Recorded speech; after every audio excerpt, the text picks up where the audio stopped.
तुम्ही कधी असा अनुभव घेतला आहे का, की तुम्ही एखादं काम पूर्ण करण्याआधीच तुमचं मन निकालाच्या धाकधुकीने भरून गेलंय? आपण एखादी गोष्ट मनापासून करायला घेतो, पण त्या कामापेक्षा जास्त आपल्या डोक्यात पुढे काय होईल याचेच विचार चक्रावून सोडतात. हे असं का होतं? कारण आपलं शरीर इथे असतं, पण आपलं मन भविष्यातल्या एखाद्या काल्पनिक भीतीमध्ये किंवा यशाच्या चित्रात अडकलेलं असतं. आपण एकाच वेळी अनेक ठिकाणी जगण्याचा प्रयत्न करतो आणि नेमका सध्याचा क्षण गमावून बसतो. हे एका साध्या उदाहरणाने समजून घेऊया. समजा तुम्ही रात्रीच्या वेळी गाडी चालवत आहात. हेडलाईटचा प्रकाश फक्त पुढच्या काही मीटरपर्यंत पडतो. तुम्ही त्या प्रकाशात व्यवस्थित गाडी चालवली की पुढचा रस्ता आपोआप दिसत जातो. पण जर तुम्ही ड्रायव्हिंग सोडून फक्त 10 किलोमीटर नंतर काय येईल याचा विचार करत बसलात, तर तुमचं लक्ष विचलित होईल आणि अपघात नक्कीच घडेल. आपलं आयुष्यही असंच आहे. यश हे शेवटचं स्टेशन आहे, पण ड्रायव्हिंग म्हणजे तुमचं कर्म आहे.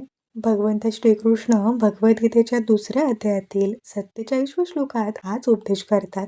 ते म्हणतात की तुझा अधिकार फक्त कर्म करण्यावर आहे, त्याच्या फळांवर कधीही नाही. त्यामुळे कर्माच्या फळाची इच्छा ठेवून कर्म करू नकोस आणि कर्म न करण्यामध्ये म्हणजेच अकर्मण्यता किंवा आळसामध्ये तुझी आसक्ती नसावी. जेव्हा आपण फळाची अपेक्षा सोडून देतो, तेव्हा आपण एका वेगळ्याच मानसिक अवस्थेत पोचतो.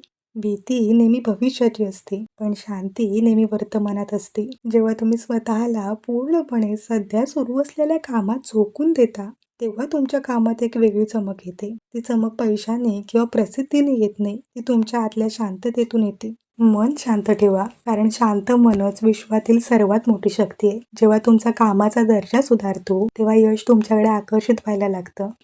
लक्षात ठेवा, यश मिळवण्यासाठी रिझल्टचा अभ्यास सोडावा लागतो, ध्येय नाही. हे अगदी आरसा पुसण्यासारखं आहे. आरशावरची चिंतेची धूळ झटकली की तुम्हाला तुमचं खरं स्वरूप, तुमची खरी ताकद दिसू लागेल.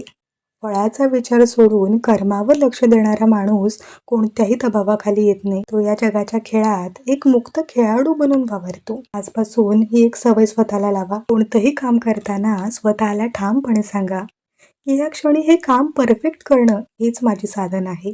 त्याचा निकाल देव किंवा निसर्ग ठरवेल. परिणामांची चिंता मनातून काढून टाका आणि स्वतःच्या प्रक्रियेवर हुकूम गाजवा. जेव्हा तुम्ही यशाच्या ओझ्याशिवाय चालता, तेव्हा तुमचं प्रत्येक पाऊल तुम्हाला एका नवीन उंचीवर घेऊन जातं. हा व्हिडिओ इथपर्यंत पाहिल्याबद्दल खूप खूप धन्यवाद. तुम्हाला व्हिडिओ कसा वाटला हे मला कॉमेंटमध्ये सांगा. व्हिडिओ तुम्हाला आवडला असेल तर लाईक करा आणि इतरांसोबत शेअर सुद्धा करा. धन्यवाद. हरे कृष्ण.